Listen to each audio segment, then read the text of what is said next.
మనం డైరెక్ట్గా సబ్జెక్ట్లోకి వెళ్ళిపోతున్నాం. మనం నోట్స్లో థియాలజీ అని రాద్దాం. ఈ థియాలజీ అనే సబ్జెక్టుని మనము, ఇది చాలా విస్తృతమైన సబ్జెక్టు. అలాగే ఈ సబ్జెక్టుని బేస్ చేసుకుని మిగతా సబ్జెక్టులన్నీ నడుస్తూ ఉంటాయి. దీంట్లో ఉన్న బలం అది. ఇది ఒక పునాది లాంటిది. ఈ పునాది లాంటి ఈ సబ్జెక్టుని మనం నేర్చుకునేటప్పుడు ప్రభువు తన శిష్యులకు చెప్పిన ఒక మాటను ఖచ్చితంగా చదువుకుని ముందుకెళ్ళాలి. మత్తయి సువార్త 28వ అధ్యాయము 20వ వచనం, నేను మీకు ఏ ఏ సంగతులను ఆజ్ఞాపించుతునో వాటినన్నిటినీ గైకొనవలెనని వారికి బోధించుడి.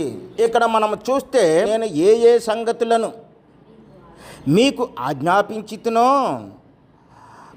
వాటినన్నిటినీ గైకొనవలెనని వారికి. ఇక్కడ కీలకమైన మాట బోధించి. కీలకమైన పదం ఏంటంటే అది బోధించటం. ఇంగ్లీష్ వెర్షన్లో చూస్తే teaching them to observe all things whose ever I have commanded you. Teaching అని ఉంది అక్కడ. ఏమని ఉంది అక్కడ? టీచింగ్ అంటే బోధించిడి. అంటే ఇప్పుడు మనం ఏం చేయాలి? టీచింగ్ అనేది నేర్చుకోవాలి. ముందు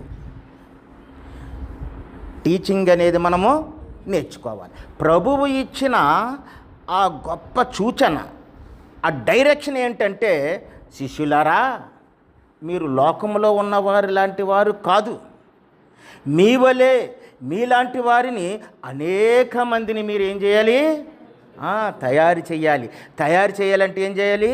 టీచ్ చేయాలి. టీచింగ్ అనేది చాలా ఇంపార్టెంట్ అని దేవుడు ఆ శిష్యులకి ఇచ్చిన ఆజ్ఞలో మనము చూస్తూ ఉన్నామండి. ఇక్కడ ఇప్పుడు మన సంఘములో కానీ, లేదా సంఘము బయట కానీ, లేదా బైబిల్ కాలేజీల్లో కానీ 2 రకాలైన వాక్య బోధనలు జరుగుతూ ఉంటుంటాయి. అందులో ఒకటి ఏమిటంటే ప్రీచ్. అంటే ప్రతి ఆదివారము పాస్టర్ గారు మనకు చెప్పేది ఏమిటంటే ప్రసంగము. అలాగే గృహ కూడికల్లో చెప్పేది ఏంటండి? ప్రసంగం. రెండవ పదం ఏమిటంటే టీచ్. బోధించాలి మనం. అంటే టీచింగ్ ఎవరికి, ప్రీచింగ్ ఎవరికి? ఇప్పుడు మీరందరూ కూడా విశ్వాసులు కాదు. ఈ క్లాసులు అయిపోయిన తర్వాత యేసుప్రభు వారి దగ్గర ఎప్పుడూ కూడా 3 రకాలైన మనుషులు ఉండేవారు. శిష్యులు బహుసన్నిహితంగా ఉండేవారు. వాళ్ళు ఏమి నేర్చుకునేవారంటే ఆయన దగ్గర నుండి టీచింగ్ నేర్చుకునేవారు. యేసుప్రభు వారు బయటకు వచ్చేవారు. అనేకమైన బహుజనులు ఉండేవారు. బహుజనులకి టీచింగ్ అవసరం లేదు. బహుజనులకి ఏం కావాలా? ప్రీచింగ్. నువ్వు పాపం చేస్తున్నావు, ఆ పాపాన్ని ఒప్పుకో, క్షమాపణ పొందుకో. ఇది ప్రీచింగ్. ఇదేంటండి? ఇది ప్రీచింగ్. టీచింగ్ వేరు, ప్రీచింగ్ అనేది వేరు. ఇప్పుడు మనము మత్తయి సువార్తలో ప్రభు ఇచ్చిన ఈ ఆజ్ఞని బట్టి మనము బోధించే వారిలో ఆ కోవలో ఉండవలసిన వారముగా మనము తయారవుతున్నాము. దేవునికి స్తోత్రం కలుగును గాక. ప్రీచింగ్ అనే దాంట్లో మనము చూస్తే ప్రసంగించటానికి ఇది దేనికి ఉపయోగపడుతుందంటే, ఈ ప్రీచింగు మారు మనసు కొరకు. ఫర్ ఎగ్జాంపుల్, మత్తయి సువార్త 3వ అధ్యాయములో బాప్తిస్మిచ్చే యోహాను గారు, పరలోక రాజ్యము సమీపించి ఉన్నది, మారు మనసు పొందిడి అంటున్నాడు. ఈ మారు మనసు పొందటము అనేది దేనిగా మనం తీసుకుంటామంటే అది ప్రీచింగు. ఆ వాక్యము మన హృదయాన్ని తాకినప్పుడు మన హృదయం ఆటోమేటిక్గా మారుతుంది. మనం ఆటోమేటిక్గా మారినప్పుడు మనకి పశ్చాత్తాపం వస్తుంది. పశ్చాత్తాపం వచ్చినప్పుడు ఆ వాక్యము విన్నవారు ఏమవుతారంటే దేవుని రాజ్యంలోనికి చేర్చబడతారు. ఇక్కడ ప్రీచింగు చాలా బయట మనం సువార్తకి వెళ్ళినప్పుడు, మీరు ఎంతోమందికి సువార్త చెప్పుంటారు, మీకు తెలియకుండానే మీరు ప్రీచరే. మీ ఇంట్లో పనివారికి మీరు సువార్త చెప్పుంటారు, వారు మారుంటారు, మీకు తెలియకుండానే వారికి ప్రీచింగ్ ఇచ్చేశారు మీరు. అయితే ఈ ప్రీచింగు బయట వారికి కానీ అలాగే సంఘంలో ఉన్నవారికి కానీ వారు హృదయములో పనిచేసి వారు హృదయాన్ని వెలిగించి వారు హృదయాన్ని మారు మనసిచ్చి ఎక్కడికి తీసుకొస్తుందంటే దేవుని రాజ్యములోనికి లేదా ప్రభువు చెంతకు వారిని తీసుకొస్తుంది. That is the preaching. ఇక సెకండ్లీ చూస్తే టీచ్. ఈ టీచ్ అనేది ఏంటంటే బోధించటం లేదా ఉపదేశించటం లేదా ఉపదేశించాలి. బోధించటము కానీ ఉపదేశించటము కానీ మనం చూసినప్పుడు ఇక్కడ మత్తయి సువార్తలో 5వ అధ్యాయము 1వ వచనము, ఆయన ఆ జన సమూహములను చూసి కొండ ఎక్కి కూర్చుండగా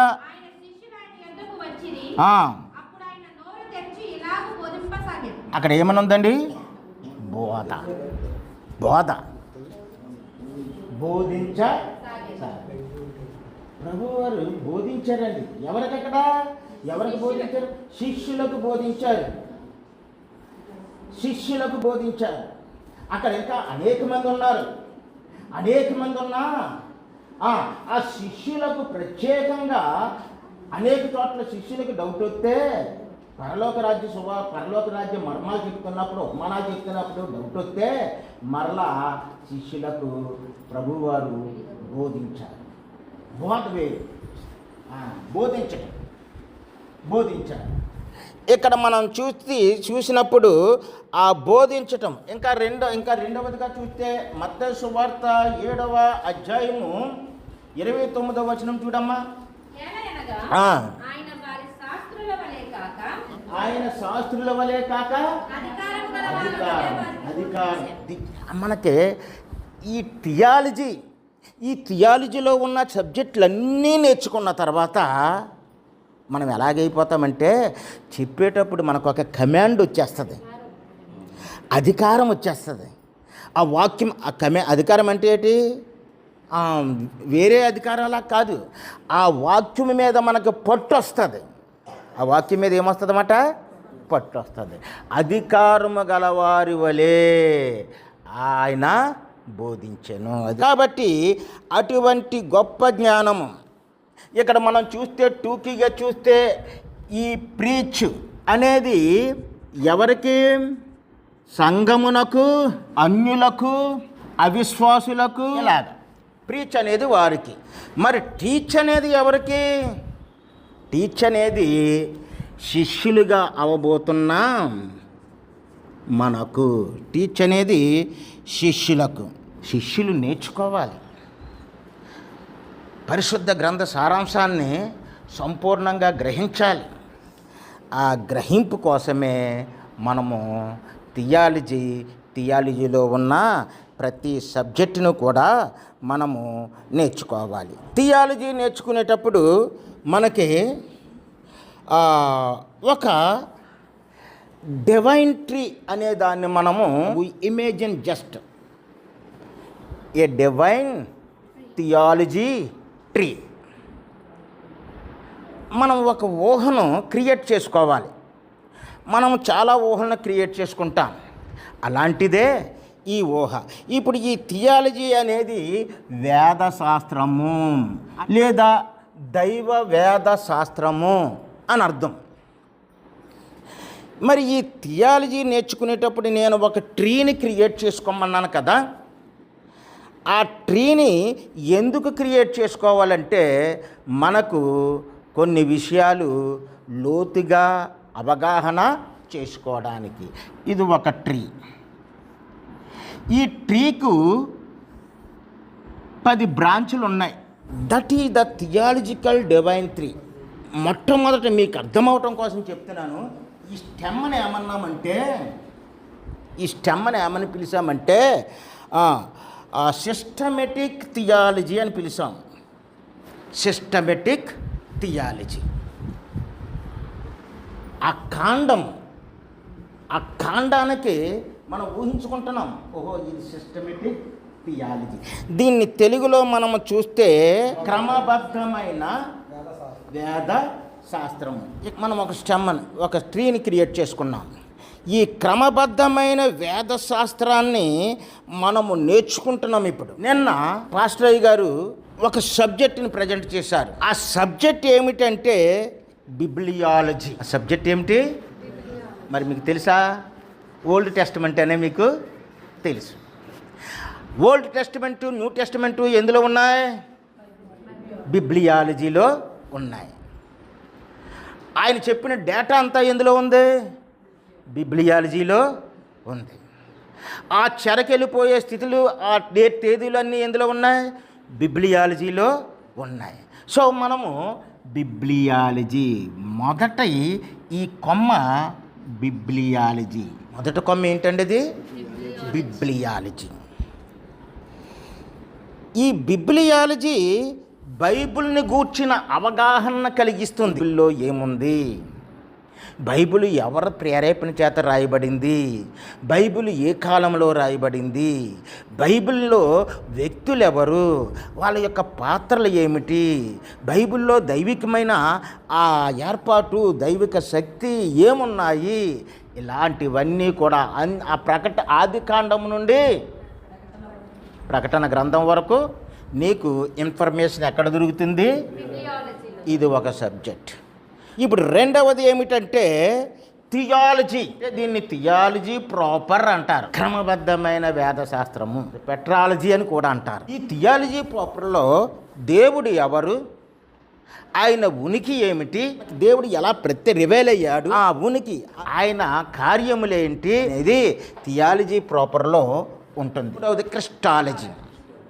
క్రిస్టాలజీ అనేది క్రీస్తు శాస్త్రం. క్రీస్తు ఎవరు, ఆయన ఎప్పటివాడు, ఆయన ఎక్కడుండేవాడు, ఆయన ఎక్కడి నుండి ఎక్కడికి వచ్చాడు, ఆయన నరుడా దేవుడా, లేకపోతే నరుడైనా దేవుడిగా ఉన్నవాడా, ఇవన్నీ కూడా ఆయన మన కొరకు ఏం చేశాడు, ఆ క్రీస్తు మనకిచ్చిన ఆశీర్వాదం ఏమిటి, ఆయన ద్వారా మనం ఏం పొందుతున్నాము, భవిష్యత్తులో ఆయన మార్గమును నడిస్తే మనము ఏమి కాగలము అనేది డిస్కస్ ద సబ్జెక్ట్ క్రిస్టాలజీ. అది ఒక కొమ్మ. ఇక నాలుగవది మనం చూస్తే న్యూమటాలజీ. ఈ న్యూమటాలజీని మనం ఏమని పిలుస్తామంటే పరిశుద్ధాత్మ శాస్త్రము. ఆయన ఎవరు, ఆయన వ్యక్త శక్త, ఆయన పాత నిబంధన గ్రంథంలో ఉన్నాడా, కొత్త నిబంధన గ్రంథంలోకి ఎలాగొచ్చాడు, ఇప్పుడు ఎక్కడున్నాడు, ఎలా చేస్తున్నాడు, ఏం పని చేస్తున్నాడు. నెక్స్ట్ చూస్తే యాంజియాలజీ. యాంజియాలజీని మనం ఏమని పిలుస్తున్నామండి? దూతలను గూర్చి చెప్పే దేవదూతల శాస్త్రం. అంటే దూతలు సృజించబడినవా, ఎక్కడ ఉన్నారు, వారు ఏం చేస్తున్నారు, వారు డ్యూటీ చేసి వారు ఎప్పుడెప్పుడు భూమి మీదకి వచ్చారు, వారు భూమి మీదకి వచ్చినప్పుడు ఎలా ప్రత్యక్షతం అవుతున్నారు, వారు మాట ద్వారానా, ఆకారం ద్వారానా, వారు కొన్ని సంజ్ఞల ద్వారానా, ఇవన్నీ కూడా వాళ్ళ కవర్ చేసుకురావాలన్న సబ్జెక్ట్ చెప్పేవాళ్ళు. తర్వాత మనం చూస్తే ఆంథ్రోపాలజీ. ఈ ఆంథ్రోపాలజీ అనేది మానవ అధ్యయన శాస్త్రం.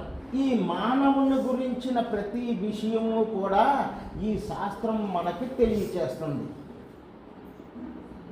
మానవుణ్ణి ఎవరు చేశారు? నేలమంటితో. ఎవరు చేశారు? దేవుడే చేశాడు. మానవుని నేలమంటితో చేశారు. ఈ నేలమంటితో చేసిన ఈ మానవుని గురించి, మానవుని యొక్క సృష్టి, మనిషి సృష్టి గురించి, ఆ మానవునిలోనికి పాపం ప్రవేశించటం గురించి, ఆ తర్వాత దేవుని రూపాన్ని పోగొట్టుకొని ఆ మానవుడు ఎన్ని కష్టాలు, ఎన్ని శాపాలు, ఎన్ని నష్టాలు తెచ్చుకున్నాడు, ఇవన్నిటినీ కూడా డిస్కస్ చేసేదే ఆంథ్రోపాలజీ. ఇది సాక్ష్యాధారాలతో తర్వాత రికార్డెడ్గా ఉంటుంది. ఇది ఇక తర్వాత మనం చూస్తే హెర్మటాలజీ. మనిషి పుట్టిన తర్వాత ఏదైనా తోటలో తండ్రి అయిన దేవుడితో ఒక స్నేహితుడి వలె, తన కుమారుడి వలె, కుమార్తె వలె వారు ఇరువురు ఉన్నారు. కాలం గడిచింది. ఆ చెట్టు మీద సర్పం ఉందని చెప్పారు. అలాగే హెర్మటాలజీ, హెర్మటా అంటే పాపము. దీన్ని పాపమును గురించి చర్చించి ఆ పాప ప్రవేశము, పాపము యొక్క స్వభావము, ఆ పాపము వలన వచ్చే ఫలితాలు మనకే స్పష్టంగా చాలా వివేకవంతముగా తెలియపరిచే శాస్త్రము హెర్మటాలజీ. దీన్ని పాపపు శాస్త్రము అంటారు, అంటే పాపము గురించి చెప్పే శాస్త్రము. నెక్స్ట్ చూస్తే సొటీరియాలజీ. సొటీరియాలజీ అంటే రక్షణ శాస్త్రం. ఇది మనిషి పాపి అయిపోయాడు, ఈ తండ్రి అయిన దేవుడు పాపి అయిపోయిన మనిషి కొరకు ఒక ఆలోచన అప్పుడే కలిగి ఉన్నాడు. అయిన ఈ మనిషికి అలాగ రక్షణ తీసుకురావాలి. ఆ రక్షణ గురించి తెలియచేసేదే సొటీరియాలజీ. ఇందులో రక్షణ కోసం చెప్పబడుతుంది. ఆ రక్షణ ఎలాగొస్తుంది? విశ్వాసము ద్వారా వస్తుంది. ఆ విశ్వాసం ఎవరికి దొరుకుతుంది? ప్రభువైన యేసుక్రీస్తు వారు కృప పొందిన వారికి దొరుకుతుంది. ఆయన కృప ముఖ్యము. అలాగే ఈ రక్షణ శాస్త్రంలోనే జస్టిఫికేషన్ అండ్ శాంటిఫికేషన్, నీతివంతులుగా మనల్ని తీర్చిదిద్దటం, శాంటిఫికేషన్ పవిత్రులుగా లేదా పరిశుద్ధులుగా చేయటం అనే ఆ థీరీస్ కూడా ఇందులోనే మనకే ఉంటాయి. తర్వాత ఎక్లిసియాలజీ. ఎక్లిసియా అనే గ్రీకు మాటకు అర్థం ఏమిటంటే పిలవబడిన వారు. ఎక్ అనే గ్రీకు మాటకు బయటకు, క్లిసియా పిలవబడు, బయటికి పిలవబడిన వారు. ఎక్కడి నుండి మీరు పిలవబడుతున్నారు? పాపము నుండి, శాపము నుండి, లోకము నుండి. ఎక్కడికి పిలువబడుతున్నాడంటే ప్రభువిచ్చిన రక్షణలోనికి వచ్చి ఆ రక్షణలో నుండి సంఘములోనికి చేర్చబడుతున్నారు. ఆ సంఘమే దేవుని రాజ్యము. ఆ సంఘమే పరిశుద్ధ గ్రంథములో బాప్తిసమిచ్చే యోహాను చెప్పిన పరలోక రాజ్యం. పరలోక రాజ్యము, దేవుని రాజ్యము అని సువార్తల్లో ఉంటుంది. విషయ అనే సబ్జెక్టును బోధించే ఆ బోధకులు, టీచర్స్ అది మీకు బోధిస్తారు. ఇంకా ఫైనల్గా ఎస్కటాలజీ. ఎత్తబడే సంఘం. ప్రభువు రాకడ వస్తుంది. ఆ రాకడ వచ్చినప్పుడు ఎస్కటాలజీ అనే ఆ సబ్జెక్టు ఎవరు అక్కడ రెండవ రాకడలో దేవుని ఆ మధ్యాకాశంలోనికి వెళ్తారు, ఎవరు బహుమానాలు పొందుతారు, ఎవరు ఆ తీర్పు సింహాసనం ముందు నిలబడతారు, ఎవరు పరలోకానికి వెళ్తారు, ఎవరు నిత్య నరకానికి పోతారనేది ఇది ఖచ్చితంగా చెప్పే శాస్త్రం. ఇది సిస్టమేటిక్ థియాలజీ అనేది ఇవన్నీ కలిపి ఉన్న ఒక పెద్ద సబ్జెక్ట్. సిస్టమేటిక్ థియాలజీ అనేది ఇవన్నీ కలిపి ఉన్న ఒక పెద్ద సబ్జెక్ట్. ఈ సబ్జెక్ట్లో ఇప్పుడు నేను చెప్పబోయేది ఏంటంటే థియాలజీ ప్రాపర్. ఇప్పుడు సిస్టమేటిక్ థియాలజీ.